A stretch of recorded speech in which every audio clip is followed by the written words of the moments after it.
wabarakatuh. My name is Yes Muhammad Faik. Today I am going to do experiment about photosynthesis. Materials required are 2 plant leaves, 2 glass containers with water and a cardboard box. Objective: how photosynthesis will happen in these 2 plant leaves. Step 1. Place these 2 plant leaves in each of the containers. Step 2. Take a cardboard box and place in one of the containers. Step 3.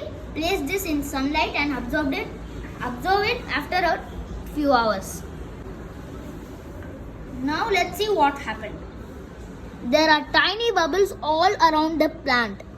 These bubbles are nothing but oxygen. Hence, photosynthesis has taken place in this container. Now let's check the container which was closed under the cardboard box where no sunlight passes through. Now we see here that the photosynthesis has not taken place and there are no bubbles in this plant. Therefore, sun, water and air are required for plants to make food. Thank you. Jazakallahu khairan.